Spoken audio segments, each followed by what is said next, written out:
Have you ever wondered why some people work 40 or 50 years straight and still end up broke or barely surviving on retirement? And why others, often with the same starting point, somehow build real freedom, the kind of life where money works for them, not the other way around? If you're watching this video right now, you're lucky, because there's still time to prepare for the new economy of the future. But if you ignore this in a few years, it might be too late. Today, I'm going to show you the difference between a poor mindset and a rich mindset. Not about how much money you have in the bank right now, but about the way you think. Because wealth isn't built on income, it's built on mentality. When I was younger, I believed the same story most of us are told. Study hard, get a good job, save money, pay off your house, and someday you'll be secure. It sounded logical, safe, even noble. But here's the problem. Stability is not freedom. And chasing stability keeps millions of people trapped in a system designed to consume their entire lives. See, the poor mindset is obsessed with security, a steady paycheck, a retirement plan, a house with a mortgage. That's what they live for, to feel safe. And yet, they never truly are. Because security is fragile. One layoff, one medical emergency, one crisis, and the illusion disappears. The rich mindset is different. It doesn't chase safety. It chases freedom. Instead of asking, how can I survive?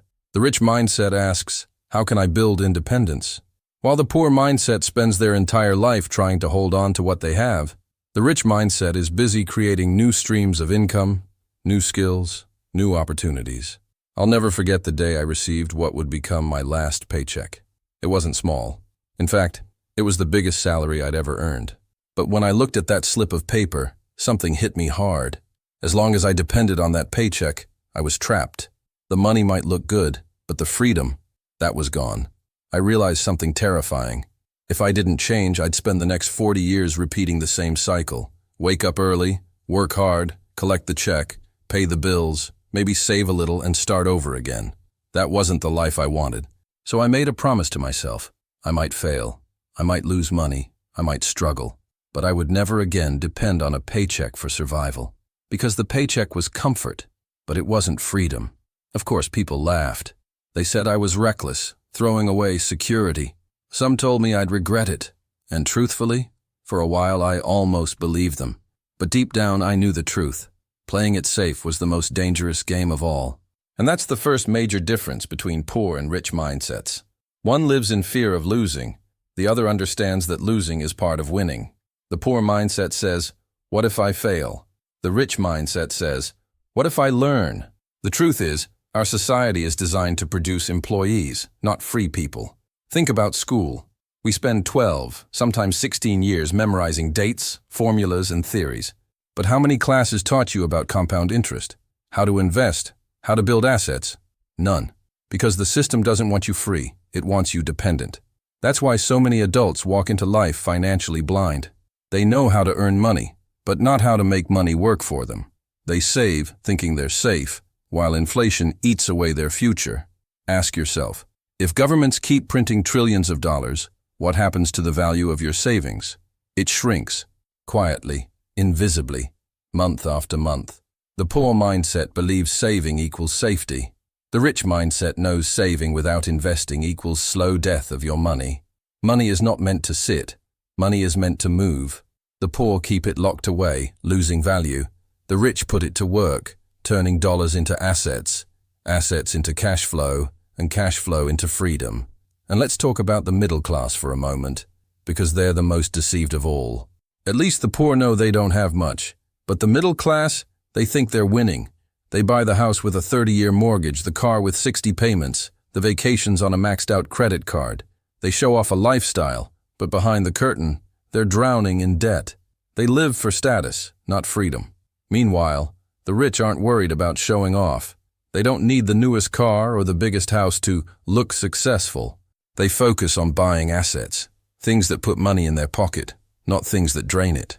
That's why I say, wealth is not about how much you make. It's about how you think. I've met people making 6 figures a year who are broke, living paycheck to paycheck because they overspend on appearances. And I've met people who started with nothing but, over time, built true wealth, not because of luck, but because they trained their mindset. So let me ask you, which voice are you listening to? The voice of the poor that whispers, just find security and don't take risks.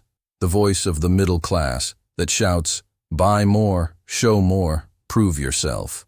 Or the voice of the rich that says, learn, invest, create freedom. Because inside each of us, those voices compete. The question is, which one you'll feed? Here's the brutal truth. Life doesn't reward those who play it safe. Life rewards those who take responsibility, who invest in knowledge, who turn fear into fuel. The poor mindset clings to comfort and ends up with nothing. The rich mindset steps into discomfort and builds everything. And at the end of the day, your bank account is just a mirror of your mindset. Scarcity in your mind creates scarcity in your life. Abundance in your mind creates opportunities everywhere. That's the real difference between the poor and the rich. Not income, not luck, mindset. So, now that you understand the difference between a poor and a rich mindset, it's time to get practical. Because even if you start thinking like the rich, your money can still slip through your fingers if you're making the wrong spending choices. And here's the truth. Most people are wasting thousands of dollars a year without even realizing it. Not on big mistakes, but on small, silent leaks that slowly drain their wealth. That's exactly why in our next video we cover 10 things you're buying that are silently draining you. These are the everyday expenses that look harmless, but are quietly keeping you broke. Don't miss it. Hit subscribe, turn on notifications, and check out that video right now. We post 2 videos every week to help you escape the traps of the system and start building real financial freedom. Remember, it's not just about earning more. It's about protecting what you already have.